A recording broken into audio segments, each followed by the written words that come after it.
Hello there, thanks a lot for coming by PosterCentral.com's video blog today. I'm Pete Howard, and how unusual is a Beatles original concert poster from their first American tour in 1964?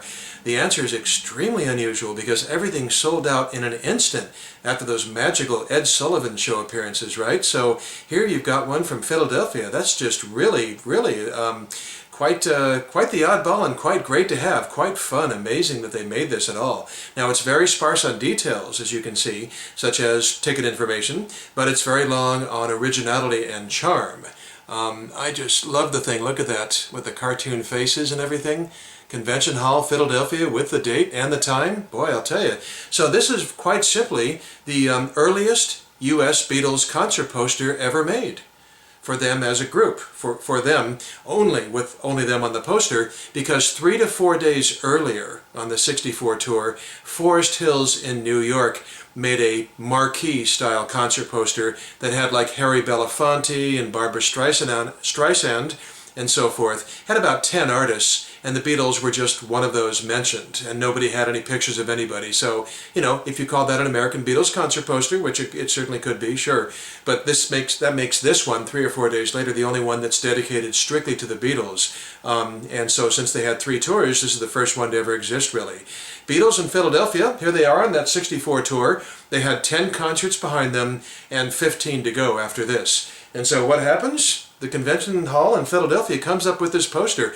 Again, no ticket information, and since every show in '64 was guaranteed to be a sellout probably 10 times over, it makes you wonder and scratch your head. I wonder why they made this poster. And you know, you have to sort of like apply '64 thinking or just really give it some serious thought and discussion.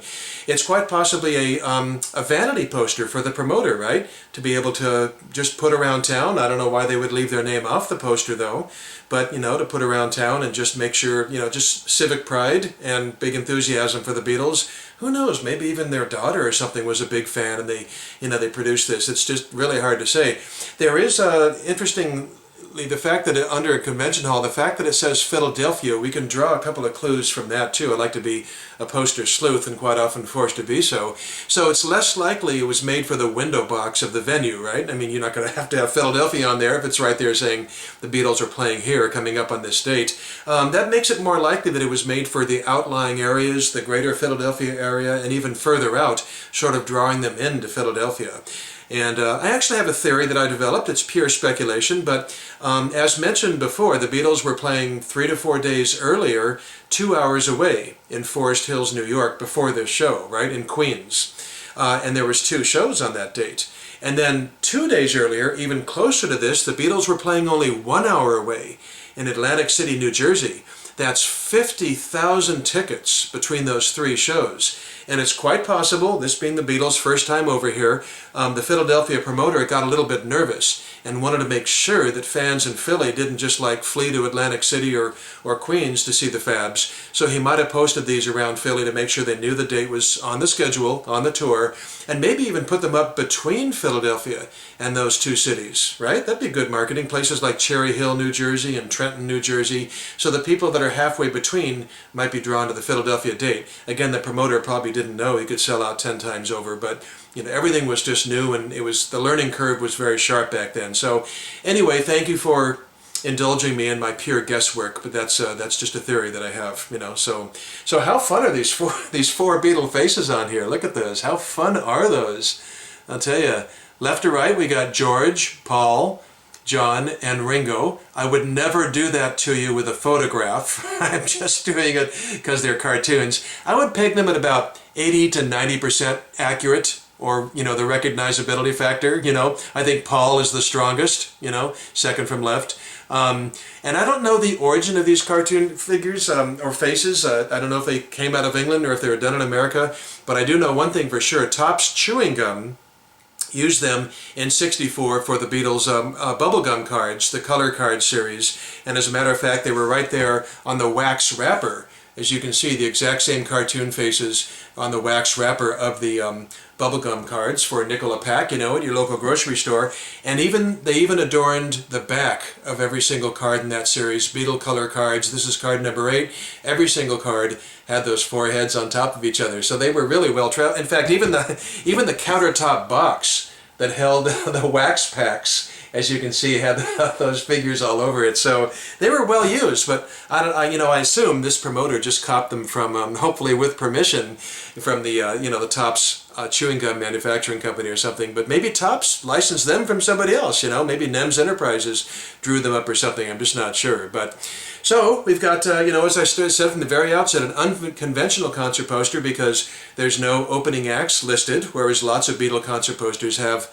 Well, of course, we have to talk about 66 or English pre-fame to mention lots of other Beatle concert posters. But it's sort of too bad, maybe in a little bit of a way, that the first act out on the stage, I'll talk just about the Philly show, but it was the whole 64 tour, was the Bill Black combo. And that was a little bit of an odd choice because, no chart action to speak of for years or whatnot. Probably, again, speculation, the fact that he was, played with Elvis Presley as Scotty and Bill. The Beatles had a fondness there, and so they brought him along on the tour. And it's a good thing they did because he unfortunately died a year later. Can you imagine if he had lived in the interviews Bill Black could give as having, played with both the Beatles and Elvis on their screaming tours, musician for Elvis and opening band for the Beatles. Boy, what a pedigree that is still. That can't be denied him. Then the Exciters came out, and they had a hit, Tell Him. It was a top 5 hit a couple of years ago, but, nothing recently. Then you had the Righteous Brothers come out, and that's sort of another oddball choice because they had not touched the national top 40 yet. It was before You've Lost That Lovin' Feelin'. So, the Righteous Brothers, whatever, and the no-hit parade continued with the emergence of Jackie DeShannon coming on just before the Beatles. And, up to this point, to this 64 tour, she had, her singles peaked at these positions, 97, 84, and 99. Nothing going on yet for Jackie DeShannon. And by the way, none of these artists did anything in England. If they had big hits in England or something, you can understand the Beatles requesting them to open their American tour, but nobody did any. In fact, Jackie DeShannon, Put a Little Love in Your Heart, she doesn't exist in England. She's a ghost. She never appeared anywhere in the charts, ever. That's just flabbergasting to me. It's just amazing. So the national promoter, or even the local promoter, I should say, was not trying to, sell. Let me rephrase that. So the promoter couldn't sell tickets by putting those acts' names on the poster because they hadn't had any real chart action of significance. And so maybe it was just the national promoter, since they were on the whole tour, returning a favor, calling in favors or something like that. There's just no sense having them on here. Nobody's going to buy a ticket, for the Exciters who had a hit 2 years ago. Who knows? So, but if you were lucky enough to see the Beatles at the Convention Hall in Philadelphia or any date on the 64 tour, you were lucky indeed because you saw them the only time in America they ever sang some real choice songs, such as 2 wonderful ones from Meet the Beatles, I Want to Hold Your Hand and All My Loving, only on this tour. Wow. Plus If I Fell, Ringo's Take It Boys, right?